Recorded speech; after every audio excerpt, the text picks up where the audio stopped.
Raden Taranggana kairing klawan Nayantaka Bujagati kekalih Kilurah Semar kelawan Mangundiwangsa ingkang sumedya rerumpakan Bagong apa man rupaning daramu Taranggana sawise mudhun apa iku teka candhi Saptawarga kok nandhang susah tole lho ayo dilipur sawatara maksud nggih Pakde ayo padha melu anglelipur ndaramu Taranggana le nggih Pakde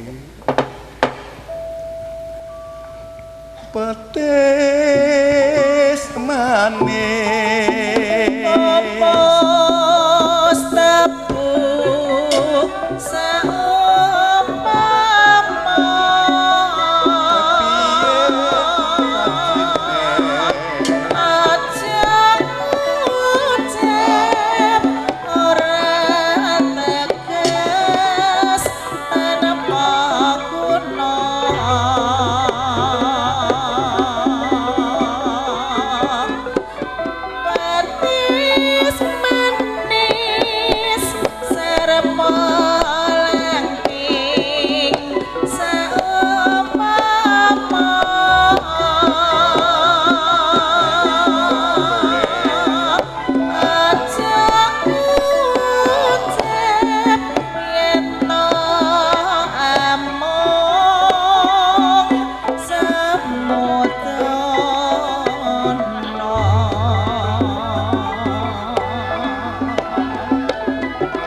dilanjut go metis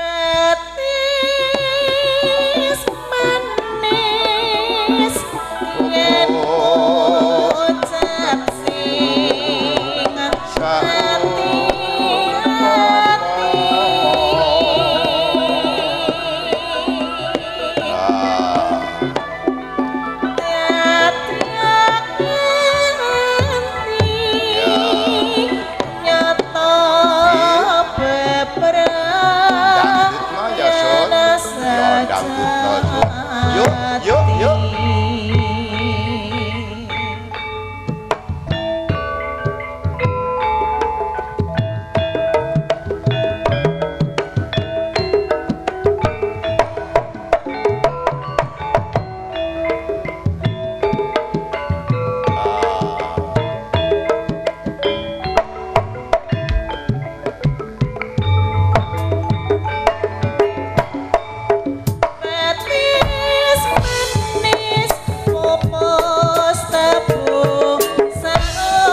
putuku besut pisan dole.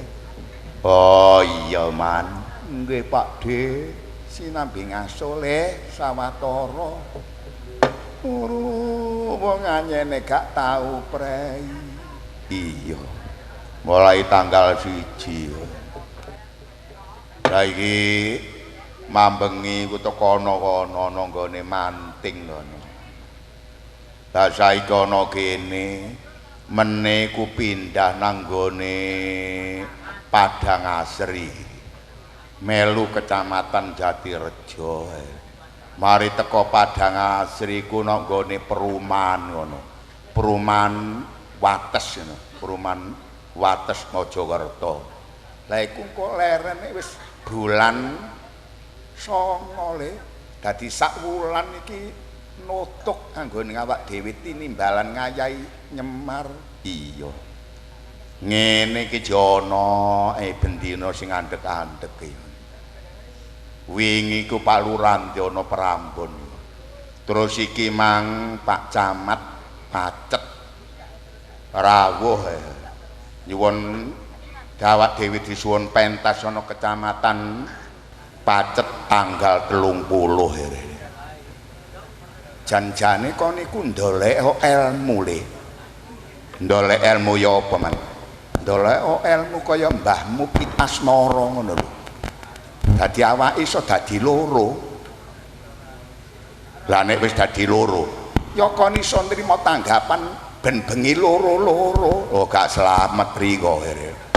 Kon niku lah kancane ku ya apa man kancane dadi wong rejeki ku ya dibagi. Iya. Iku mung tembung guyon kok le. Iya. Tinimbalan karo adikku Kasiono ya. Dalam acara Walimatul Urus. Jadi Dimas Kasiono iki pundhut suwitane krama antuk garwane Sayyidati Markamah ya. Iki antuk garwa pilihane. Mas Kasiono antuk garwane yaiku Mbak Ayu Sayyidati Markamah. Sing daleme ana kono, ana kulon kono. Ana apa iku?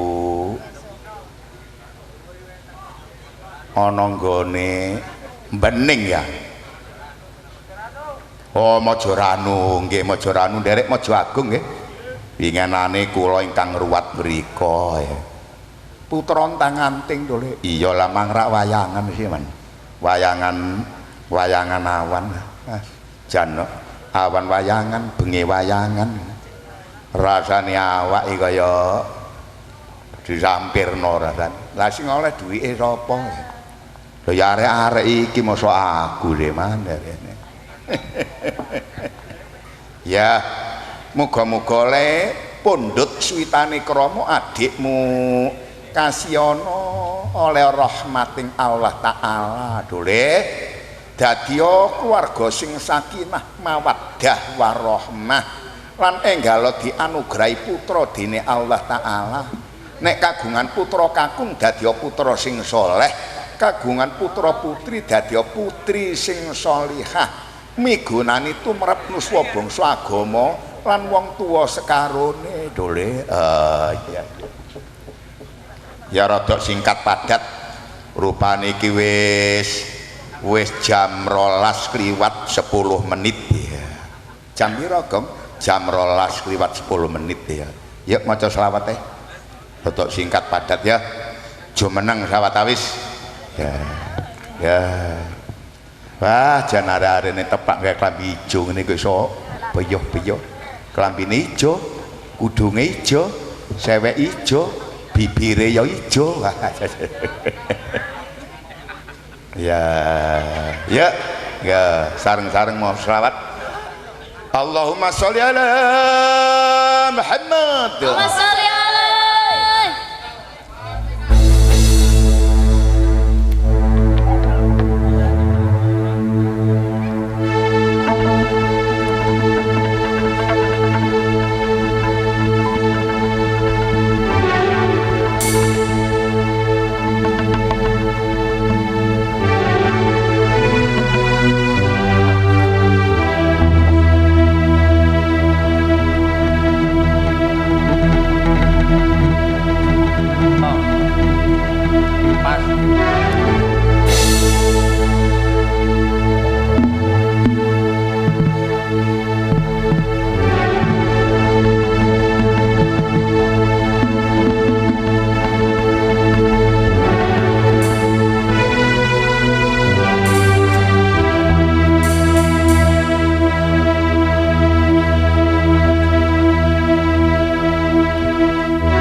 Allahumma sholli ala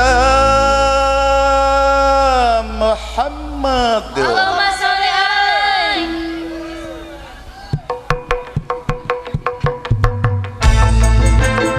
Jamaah, oh jamaah, alhamdulillah ya rabbil alamin.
Sangsara tembe murine bakal sangsara akeh kang hafal Quran hadise seneng ngafirke marang liyane kafire dhewe gak digatene yen isih kota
muga-muga anggone awak dhewe maca selawat ya. Diterima dini Allah Ta'ala sumrambah khususnya adikku Kasyono sekeluarga umume para rawuh sedaya mangono pemundutan saka Mbak Ayune Mas Kasyono. Mbak Kasyani napa Kasyati ngono ya? Mbak Ayune pokoke wis Mbak Ayune Mas Kasyono, Mbak Ayune kemanten ya. Biyen rikala semono isih nyunatno putrane iku ya nekakno awak dhewe ya ruwatan. Ngono, Gong. Ki mang rikala aku salin mang ditemoni badalang mbok mangke kepareng menawi sampun wanci gara-gara mbok inggiya kula menika dipun damelaken akutut manggung utawi uler kambang ya dipinangkani le abot-abote seduluran dipinangkani uler kambang ae le ya uler kambang ae gak dawa-dawa ya lah iki sing minangkani Umi jan suasanane bengi iki wah jan pirang-pirang bengi iki ademe por-poran ngene iki munggo ana sing wani lho ana sing wani copot klambi ngono tak sangoni 250.000 ayo Dik nek kon wani klambimu copoten lho kene wani aku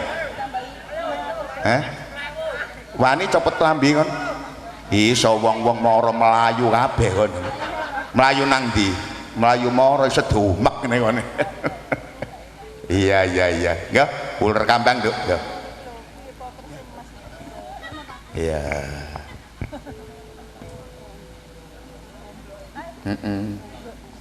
saya Mi nggih aja sinten ku sitok ing mbah wis jan mbah aku mbek sitok iki engko sampe tuwek ngono gak iso lali aku iya Jarweng jelema ya jenema kangko jatan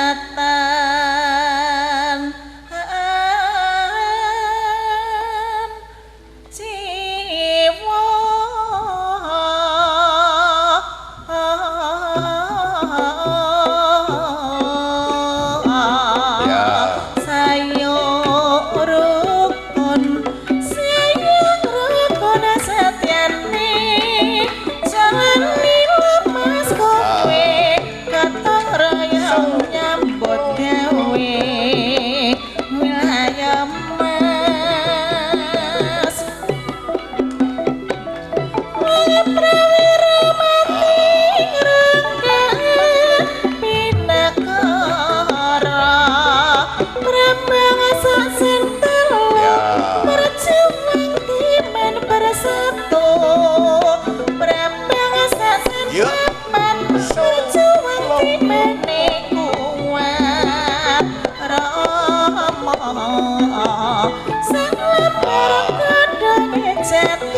jroning ati jroning sabar jroning ati ngrepati ayo nanging migunani wilayah mas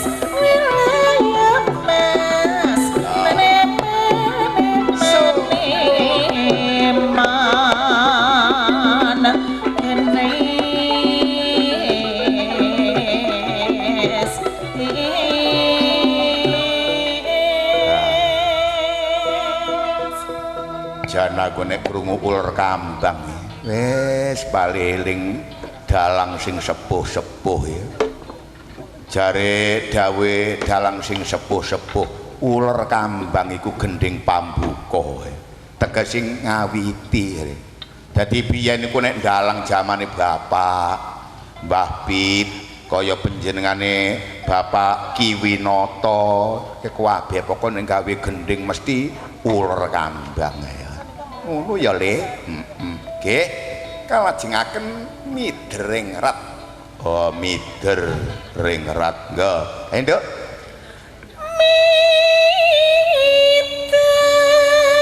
Ya.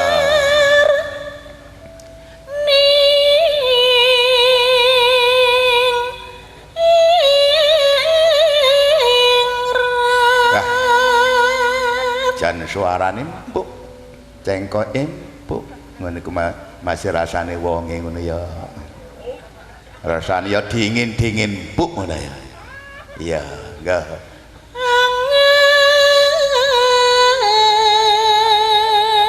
ya ya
kok gong ya apa sih Nus? Wah hanya nare-are imbu. Lah iya wong sekali mek titik ngono lho sarapan sekali ngemplokin sembreset diarare. Inggih minangkani pemudutane Mbak Ayu, Mbak Ayune adikku Kasiono ya. Mbak Kasiani apa Kasiati ngene nggih. Ingkang sampun dipun pinangkani uler kambang.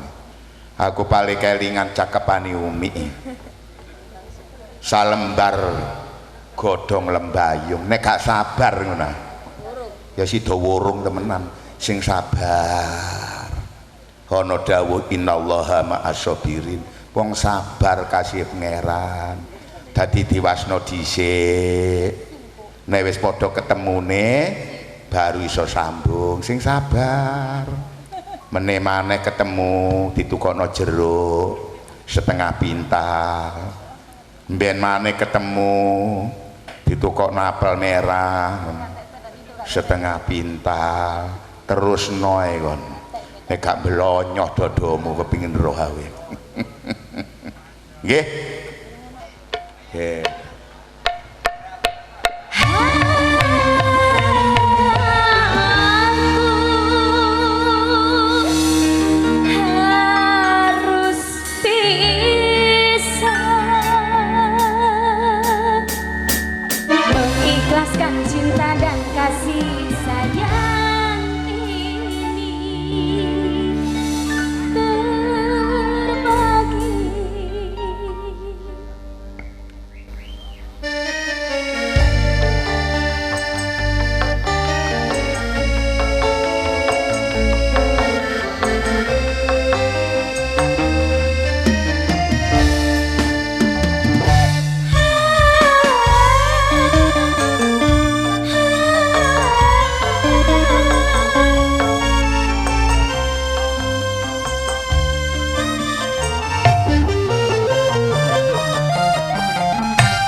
hadir bocah belah hanya untuk memberi kebebasan pada dirimu.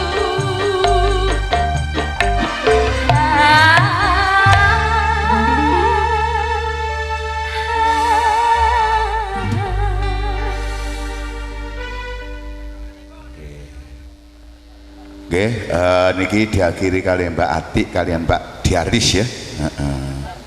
Ayo Dok, enggak. Mbak Atik kalian Mbak Diaris ya. Ya.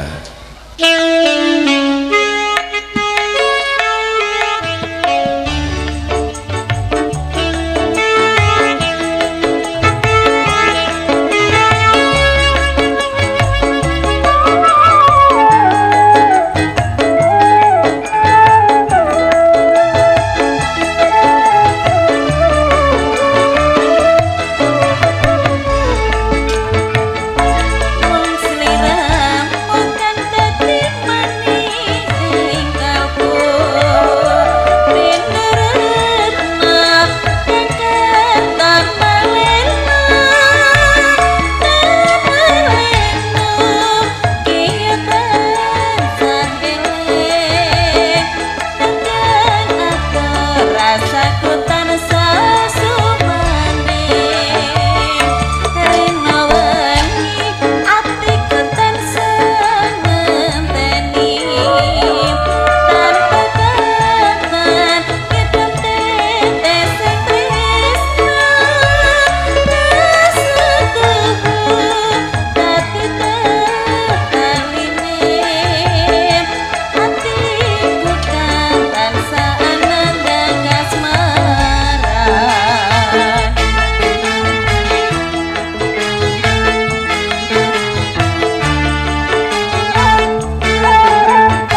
nalang pinal